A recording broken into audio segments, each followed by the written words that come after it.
victims were standing in a parking lot when a car drove up and someone inside started firing. One of the men was taken to the hospital in critical condition. The other two are expected to survive. So far, no one is in custody. Video of THFTP, he was walking with his kids, and that shit went, you know what I'm saying? Your ass funny as hell, bro. You fried, bro. Leave there. Your ass crazy as hell. Listen, that whole situation, wrong. Out of nowhere, Durk's name suddenly got tied to Bezos' passing, and Memo 600 was not letting that rumor sit. Social media started whispering that Durk was quietly hinting Memo had something to do with it, and a few fans tried to spin it as some kind of return from their old 600 tension. Memo shut that down fast and jumped online, basically saying Durk was twisting the whole situation and telling a story that did not match reality. The way Memo responded made people look at the OTF breakup with fresh eyes. It made some wonder if there was more tension behind the scenes than anyone admitted.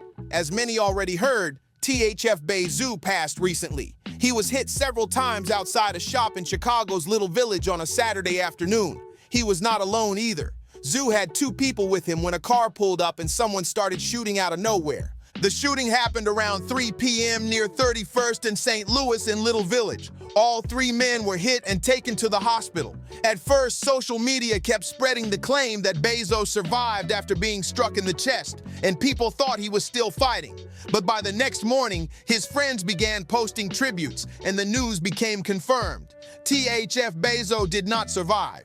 The two men with him were reported to be in fair condition. Not long after that, a video of the situation hit social platforms. Users started reposting it fast. The clip showed a man in a gray Nike tech, and the footage instantly stirred conversations about what really went down and what might have led up to it. That small detail had the internet spinning fast, and it did not take long before rapper Lil Sam jumped online, talking like he played some kind of role. His bragging shifted the whole mood, and people started glued themselves to their screens trying to piece together a full storyline. They were digging through old comments, old situations, and old tension. A few voices online even suggested it tied back to issues between certain Black disciple circles and OTF-connected groups. People built their own version of what happened before police even named a suspect. But while the internet was pointing everything at Lil Sam, things inside Durk's camp were shifting too. His circle had cracks forming behind closed doors, and that is when Durk allegedly tried putting the blame on Memo.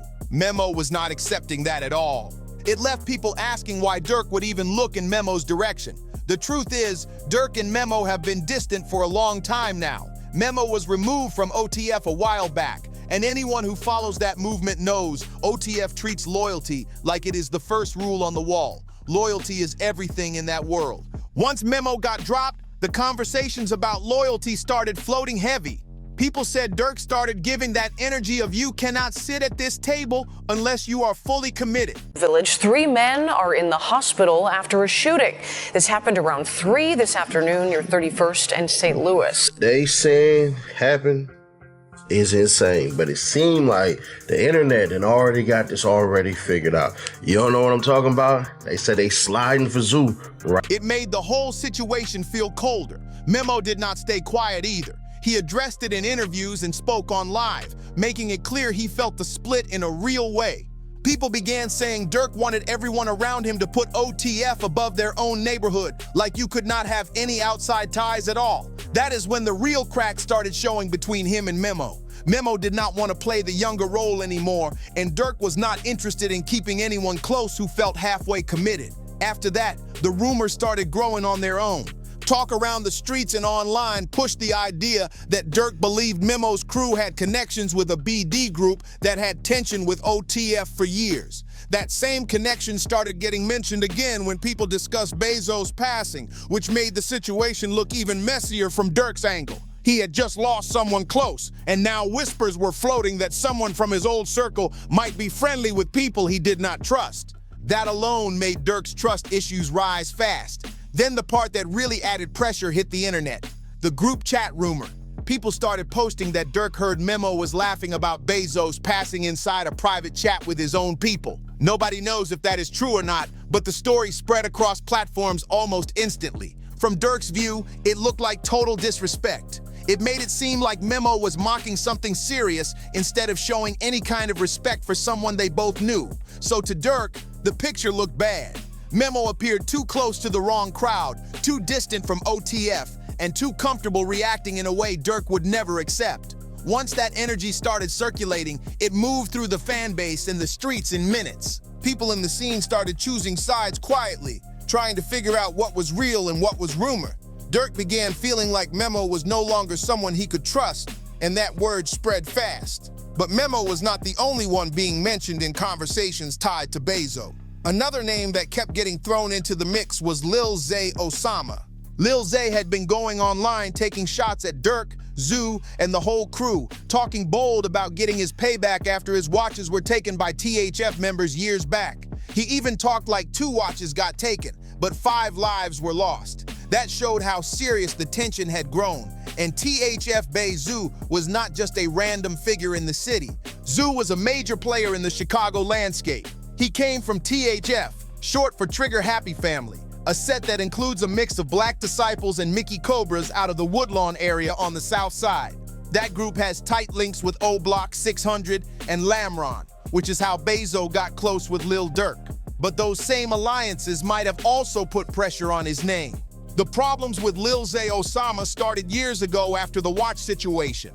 Lil Zay talked about it on No Jumper, explaining how he invited some THF members to his video shoot, got drunk, fell asleep, and woke up with his watches missing. Since that day, the situation between the two sides never cooled off. So, paint your dreads red, don't cry. On God, get wild. I need 24. People on both ends have taken losses, and each side has blamed the other, keeping the tension alive with no real resolution. Things took an even darker turn when another THF rapper, THF-TP, was taken out earlier this year while he was with his family. That moment shook the city in a serious way. Lil Zay even mentioned that situation during one of his No Jumper interviews. A clip went around where THF-TP was walking, and Zay reacted to it on camera, saying lines like, "You know what I'm saying? Your ass funny as hell, bro. You fried, bro. Leave. Damn, your ass crazy as shit. And I listened that whole situation wrong, bro." His reaction had people debating whether he understood the seriousness of what happened. After that clip, people online started connecting dots again, saying Lil Zay's side might have played a part because of all the talk he had done about getting payback for those missing watches. But the streets move fast, and things do not stay one-sided for long. Not too much later, one of Zay's own people, DMG Lil Deuce, the same person he went live with while talking about painting the city red, ended up losing his life too. And now here we are, fast forwarding to this weekend, and Bezos gets caught in that parking lot situation. This is not the first time either. Just last year, another THF member was taken out on the west side. The city has been dealing with constant tension for months. All of this is part of the long-standing back and forth between THF and their rivals, an issue that has been building for years. The strain between THF and Lil Zay Osama's side has been heavy, and every new situation just adds more fuel to something that was already unstable. Now the city is mourning again. It is another heavy chapter in Chicago's drill history, another life lost, another family left picking up the pieces. What makes it even harder is that many of the older THF and 600 members are either locked up or no longer around. Most of the few who made it out have moved far from the city to avoid getting pulled back into the same cycle. Ever since Durk's legal troubles started, his whole camp has slowly unraveled. People have been getting hit with cases, losing their lives, or drifting apart. It feels like the pressure around that circle has not eased up at all. With everything happening, the internet is now filled with theories, guesses, and people trying to make sense of something that has way too many layers. The Bezos situation took another twist when rumors out of Las Vegas started spreading. People online were saying the person behind the shooting was flown out of the city right after everything happened, making it sound like a planned hit with a clean escape route. That Vegas angle pushed the conversation into full conspiracy mode and made the whole story feel even more layered. And once people tied this back to the tension between Durk and Memo, things got even more heated. Inside Durk's circle, some voices began pointing at Memo 600, saying he played a role in setting Bezos up. That only fed into the long-standing issues between them. The division showed how split the internet was. Durk's diehard fans were convinced Memo had something to do with Bezos falling. Others felt Durk was putting the blame anywhere except on the fact that he has been losing too many people around him recently. Another thing making the whole situation heavier was how some of Durk's older lyrics started resurfacing online. Fans began connecting those lines to Bezos, wondering if Durk had been referring to situations involving him or sending messages that went over people's heads at the time. It added a colder tone to everything and made people look at his past music differently. This blend of rumors, blame, defenses, conspiracy talk, and resurfaced lyrics has kept the Bezos case deeply active on social media. It also shows how many fractures exist inside Durk's world right now and how much suspicion has built up across the Chicago rap and street scenes. Nobody is pretending these cracks are small. Zoo was respected in a real way. His passing hit Chicago hard and shook the drill scene instantly. People close to him said it was never just about his music. Bezos was loyal from the heart, always standing for OTF and staying honest about the reality around him. But after he was taken out, the atmosphere in the city shifted quickly. Rumors started spreading that some 600 members began pulling back, either worried about becoming targets themselves or unsure about who might be calling shots behind the scenes. The streets felt that change. Alliances that once looked solid began slipping. Trust faded. Fear sat heavy. Bezos' passing did not feel like another headline.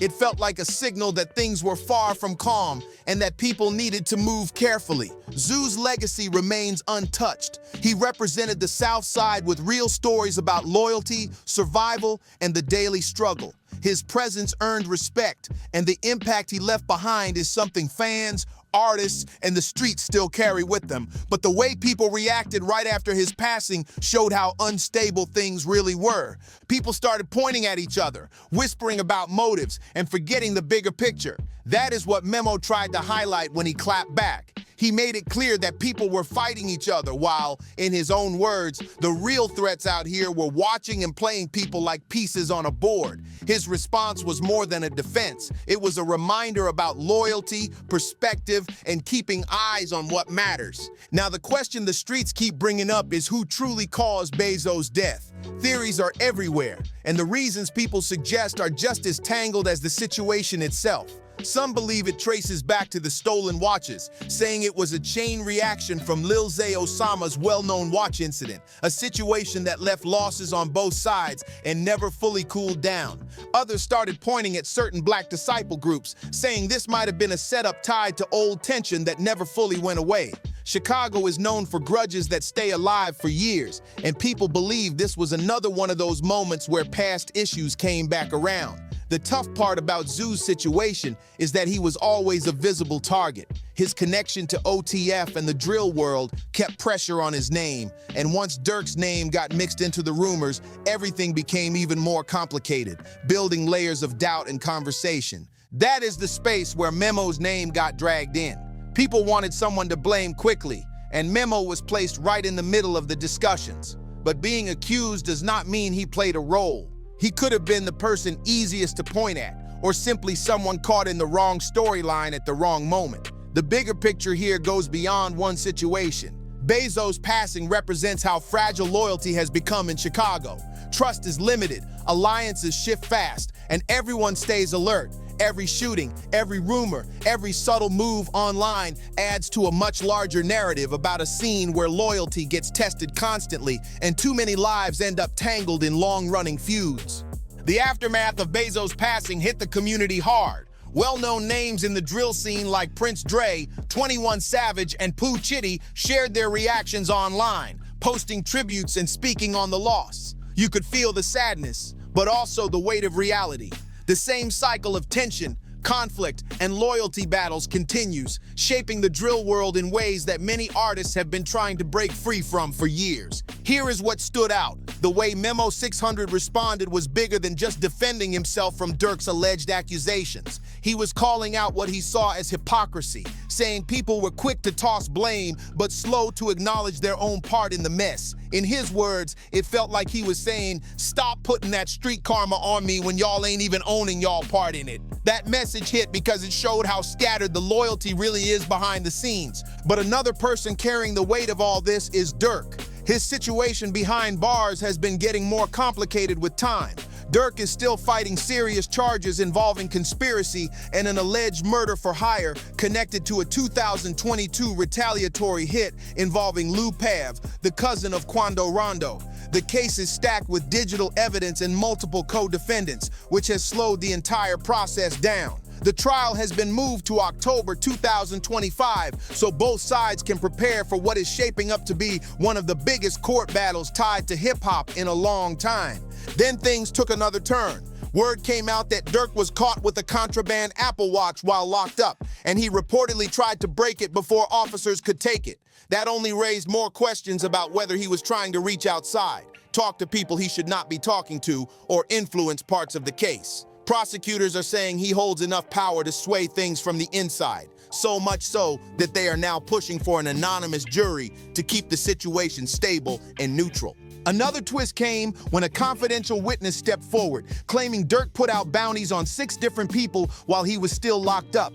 If any part of that holds weight, it takes his situation into a completely different territory. Durk is standing firm on his innocence and has entered a not guilty plea, but the courts are not moving on bond. They see him as a high risk, not just because he is well known, but because of the influence he still has with the people around him. So the pressure inside that jail is getting heavier. With new allegations building, the Apple Watch incident raising questions, and quiet talk about possible witness interference, Durk's legal path just became harder for his team to manage. And now it leaves everyone wondering the same thing. Did Durk point at Memo out of guilt, or is Memo holding pieces of the story that the public has not seen yet?